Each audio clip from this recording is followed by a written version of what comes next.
You will hear a conversation between Harry and Andrea, two students who have just finished their final exams.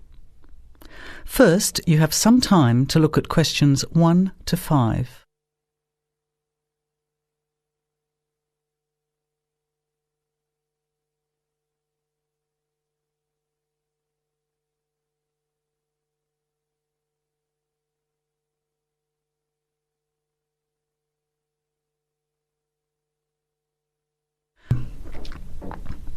Listen carefully to the conversation and answer questions 1 to 5.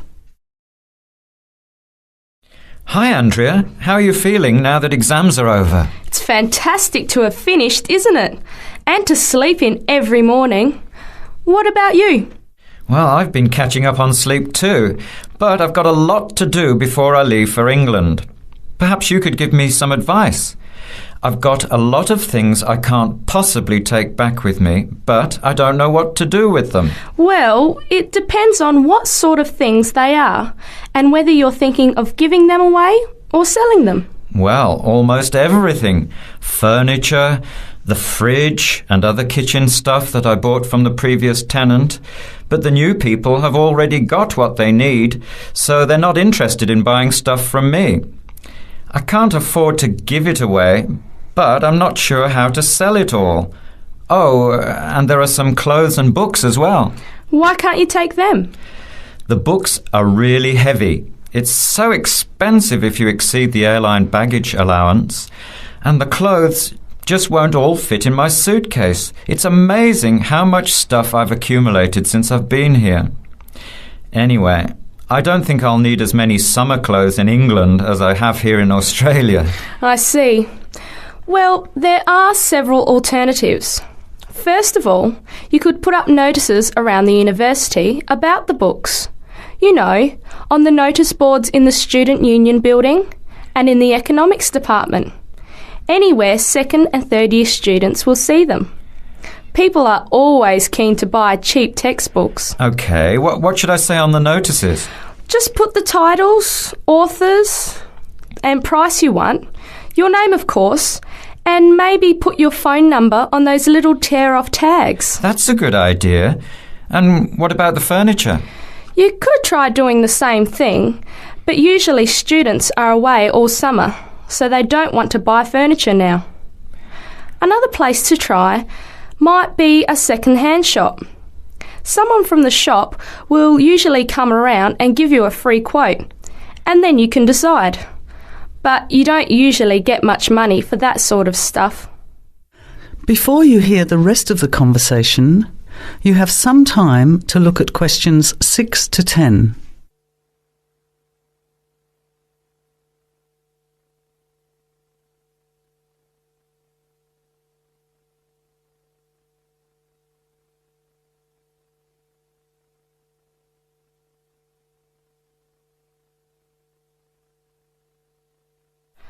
Another alternative is to put an advertisement in the Trading Post.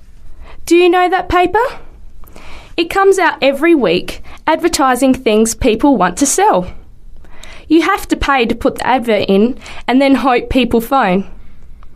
Give them as much information as possible, and if they're interested, invite them to come and have a look. The hard part is agreeing on a price. No, I haven't seen the Trading Post, but I should have a look at it. And I could advertise the fridge, the microwave and the furniture. But the kitchen stuff isn't really that good. You know, old cutlery, a few pots and pans and some plates and things. What shall I do with them? Well, another option is to donate the kitchen things to a charity shop. You know, like the Salvation Army or St. Vincent de Paul. Why don't you get a second-hand shop to give you a quote first? Yes, I could do that. Find out how much they'll give me and then decide whether to sell them or give them away. But I've still got the clothes. A charity shop will take them too, as long as they're in good condition. And even though you don't get any money, at least you know that someone who really deserves some help has benefited. That's a good point. I'll advertise the expensive stuff, the furniture, and donate the clothes and kitchen stuff. Let's go and buy a trading post and you can help me write the advert. Well, actually, I'm interested in buying the fridge and the microwave, depending on the price, of course. OK, let's see how good you are at bargaining. That is the end of part 1. You now have half a minute to check your answers.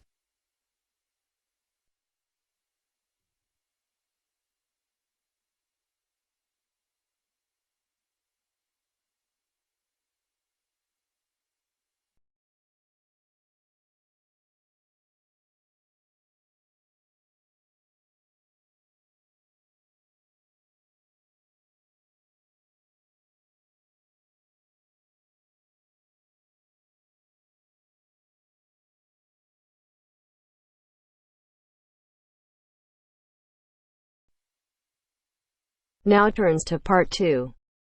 Part 2. First, you have some time to look at questions 11 to 17.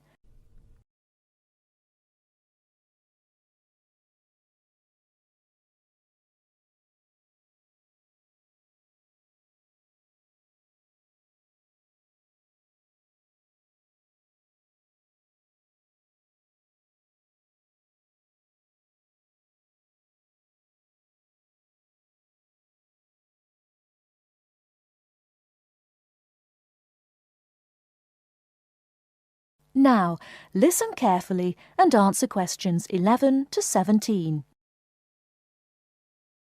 Hello, and thanks everyone for coming here today. I know it's always a bit stressful going for a job interview, but it's best to be prepared. For any of you who may not know me, my name is Fiona Ogilvie, and my job is to offer guidance and support for students with special needs.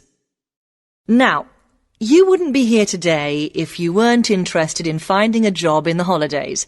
So let's get down to it and see what things you need to be looking out for. Most of you, I hope, will be applying for jobs with the companies that have been recommended by the university. The reason for this is that we here at the university already know these companies and have established good working relationships with them. I've also been to visit all of them and checked out the facilities they have to offer. You really need to make informed choices when you're looking for a job and make sure you know before you even get to the interview stage that your needs will be met. But I know that some of you are applying for jobs independently and have looked at companies outside the university recommended list. So for you, it's best to plan ahead and be aware of what it is you may need while you're working.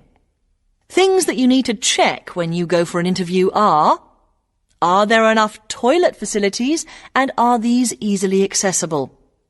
Also, you want to check that all the public areas inside the building are barrier-free, so you can get direct access to these public spaces whenever you need to. And ask about ramps into the building, so you know how many there are and where they are located. These kinds of things are so much more difficult to sort out when you've started work, as they take time. But ramps are an absolute must, so please make sure you know where they are. Another thing you must make sure of is that the lifts have the correct lowered control panels. Ask if all the lifts have this facility or if it's only certain ones. Now, something I think that is often overlooked is working hours. What you want to make sure of is that you get flexi time. This basically means that your working hours are flexible and you can clock on and clock off in times that suit you. Within reason, of course. Most companies do recognise that it takes much longer for someone in a wheelchair to get on and off buses and trains. Public transport can take that much longer, so you need to be organised and prepared. And for those of you lucky enough to own a car, check how many disability parking spaces are available. Remember that it's your right to have a disabled parking space. These also need to be near enough to a wheelchair accessible entrance or ramp. OK, are there any questions before we move on? Before you hear the rest of the talk, you have some time to look at questions 18 to 20.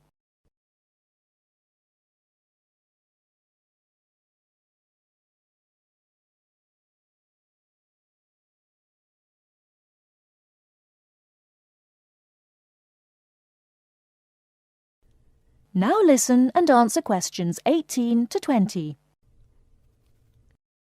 Right, let's move on then. Now I want to talk you through the series of visits to companies which we've got planned for next week. On Monday morning, we will be visiting the Lowland Hotel. They have various summer jobs available, working as a receptionist or conference organiser in their busy conference centre, organising and setting up conferences. You need to be prepared for working in an office environment and spending quite a bit of time talking on the telephone. The bus leaves for the hotel at 9 a.m, so make sure you leave yourself plenty of time to get there. When you arrive at the hotel, please gather in the reception area and wait for someone to take you to your first session, which will be a talk. The talk at the hotel will begin at 10 a.m, and then there will be a short tour of the hotel. There will be a light lunch provided, which is usually salads and sandwiches. The next place we'll be visiting will be on Tuesday afternoon. We'll be going to visit a little local company that makes handmade paper and cards. For those of you studying art, this may be just what you're looking for. We'll be taken on a tour of the company which lasts 3 hours. The tour will start at 3:30 p.m, and after that you'll have a chance to meet some of the staff. Tea and coffee will also be provided. We have no trips planned for Wednesday, but on Thursday morning we'll be going to Tobago Travel Agency. This is a very popular choice amongst our students because you can get student discounts on holidays. We've booked a coach for this, and it'll leave from outside the refectory at 8 a.m. You'll need to bring a packed lunch for this, so please don't forget. There is a little canteen where you can buy hot and cold food, but this is closed on Thursdays. Friday, we'll be having representatives from all the companies visiting us, so you will have a chance to ask any questions, and of course, put your name down on the list if you're interested in working for them over the summer. This event will take place in the main hall next to the library, and it'll run from 10:30 until 4. I really hope you make the most of this excellent opportunity to not only earn yourself some extra money, but also to gain experience of what it's like to work. And if you'd like to find out more, then please ask some of the students who worked last year. They're all wearing green badges and will be happy to speak to you afterwards. That is the end of part 2. You now have half a minute to check your answers.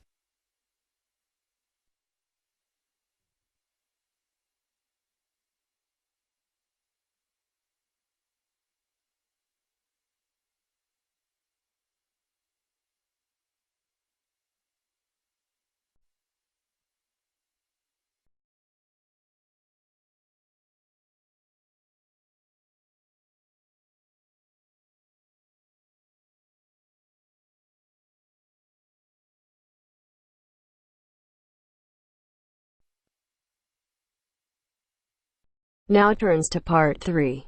Part 3. First, you have some time to look at questions 21 to 26.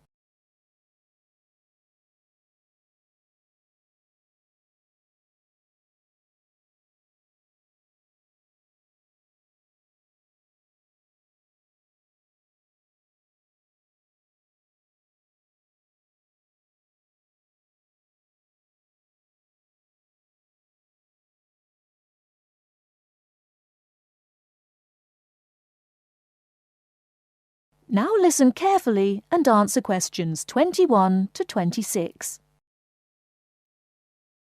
Good evening, and welcome to this month's Observatory Club lecture. I'm Donald Mackey, and I'm here to talk to you about the solar eclipse in history. 1,000 years ago, a total eclipse of the sun was a terrifying religious experience. But these days, an eclipse is more likely to be viewed as a tourist attraction than as a scientific or spiritual event. People will travel literally miles to be in the right place at the right time to get the best view of their eclipse. Well, what exactly causes a solar eclipse? when the world goes dark for a few minutes in the middle of the day.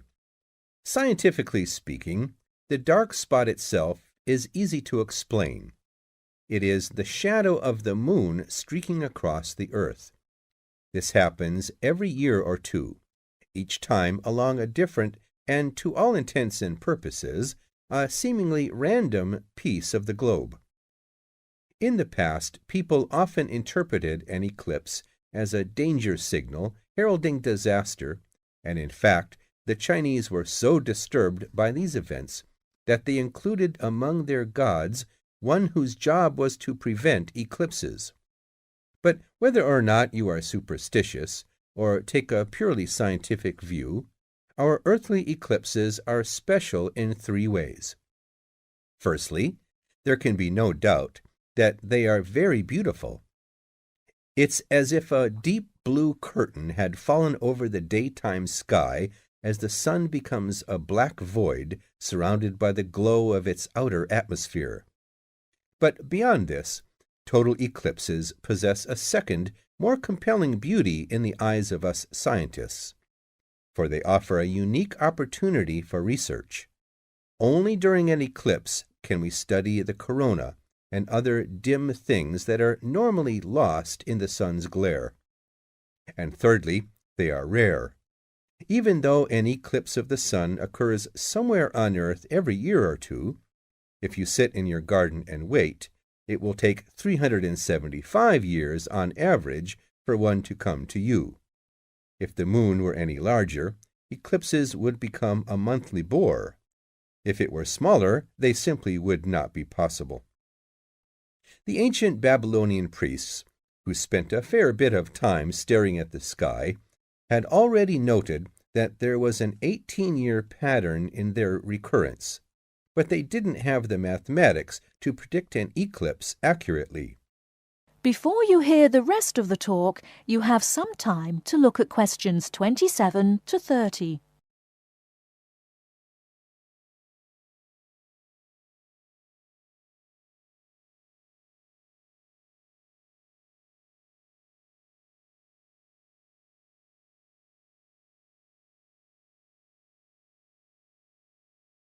Now listen and answer questions 27 to 30.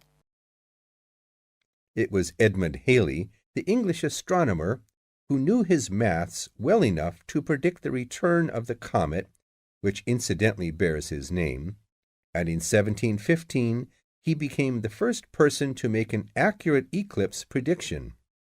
This brought eclipses firmly into the scientific domain, and they have since allowed a number of important scientific discoveries to be made. For instance, in the eclipse of 1868, two scientists, Janssen and Lockyer, were observing the sun's atmosphere, and it was these observations that ultimately led to the discovery of a new element. They named the element helium after the Greek god of the sun. This was a major find because helium turned out to be the most common element in the universe after hydrogen. Another great triumph involved mercury. I'll just put that up on the board for you now. See, there's Mercury, the planet closest to the sun. Then there's Venus, Earth, etc. For centuries, scientists had been unable to understand why Mercury appeared to rotate faster than it should. Some astronomers suggested that there might be an undiscovered planet causing this unusual orbit, and even gave it the name Vulcan. During the eclipse of 1878, an American astronomer, James Watson, thought he had spotted this so-called lost planet. But alas for him, he was later obliged to admit that he had been wrong about Vulcan and withdrew his claim. Then Albert Einstein came on the scene. Einstein suggested that rather than being wrong about the number of planets, astronomers were actually wrong about gravity. Einstein's theory of relativity, for which he is so famous, disagreed with Newton's law of gravity in just the right way to explain Mercury's odd orbit. He also realized that a definitive test would be possible during the total eclipse of 1919, and this is indeed when his theory was finally proved correct. So there you have several examples of how eclipses have helped to increase our understanding of the universe. And now let's move on to social.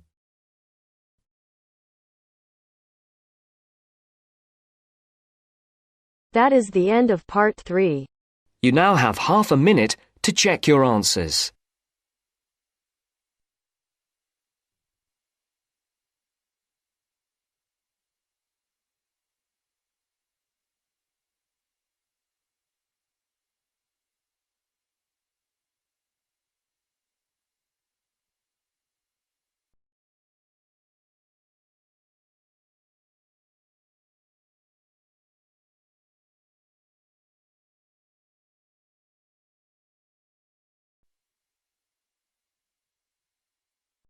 Now turns to part 4.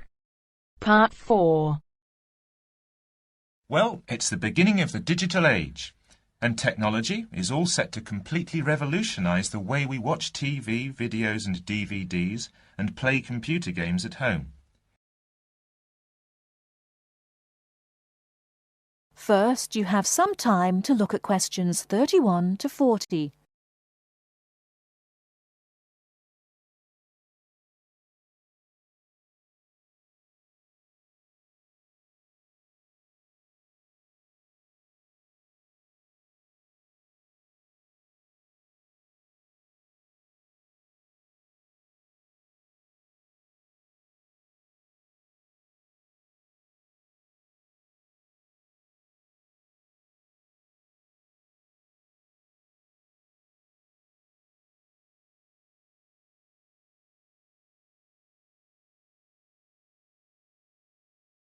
Now listen carefully and answer questions 31 to 40. Well, it's the beginning of the digital age, and technology is all set to completely revolutionise the way we watch TV, videos and DVDs and play computer games at home. Here to tell us more about how we will be spending our leisure time at home in future is Anna Zabel. Hello. Yes, there will be huge changes in the way we use television, radio and new media in future. By this I mean we will be able to do what we want, where we want and when we want. The result is that our homes will increasingly become home theatres, and all our entertainment at home will be available at the touch of a button. Now, most home entertainment these days is delivered over wires, but this is changing thanks to high-speed broadband. Downloading will become easier, and studios will eventually release movies, songs and video games directly to the consumer. So, for example, instead of a film opening on the big screen and eventually appearing on television, video and the internet, it can appear in all formats at once. This means that we will have more choice and control over the media we use. So, how will we use this media in our homes in future? There will be big changes in how we watch video and television. Several research groups and companies are trying to add depth to TV and other video displays in the form of a third dimension. So television and video screens will have depth. What do you mean by depth exactly? Do you mean 3D, like a hologram? That's right. When we say that a hologram has 3 dimensions, it means that we can see not only up and down and left and right, but forwards and backwards too. When we talk about dimensions, we call forwards and backwards depth. So when we say that a hologram has 3 dimensions, it means we can see up and down and left and right, just like a picture or photo. But we can also look into the hologram because the image it contains has depth. So instead of watching films on a flat screen, we will be watching them in 3D? Absolutely. Well, as we live in a 3D world, we shouldn't really be watching television and films in 2D. and the technology to make this happen is already there. 3D screens are being developed which can be placed throughout the house, even in busy areas of our homes like doorways and halls. Now, these screens appear to float in air.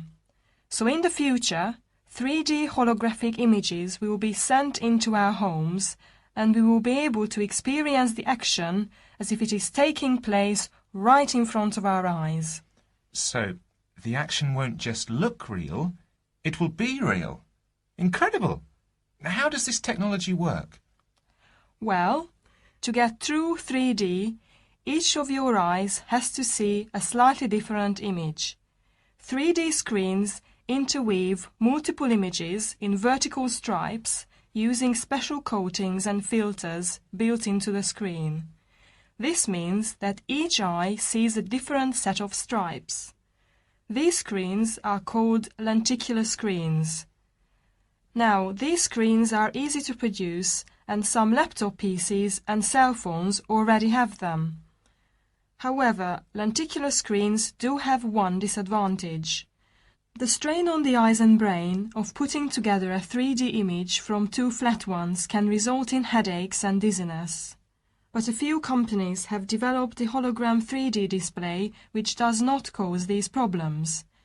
Instead of building images, then leaving them to the brain to put together, holograms create a whole image that reaches the eye exactly the way light from a real object does.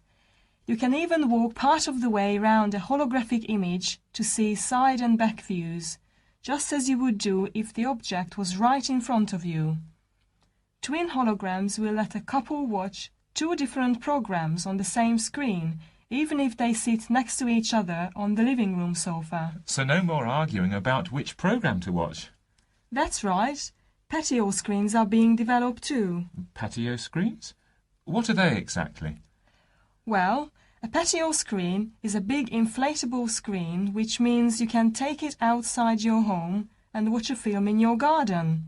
Some patio screens are even equipped with DVD players, and some new ones may even have a wireless connection.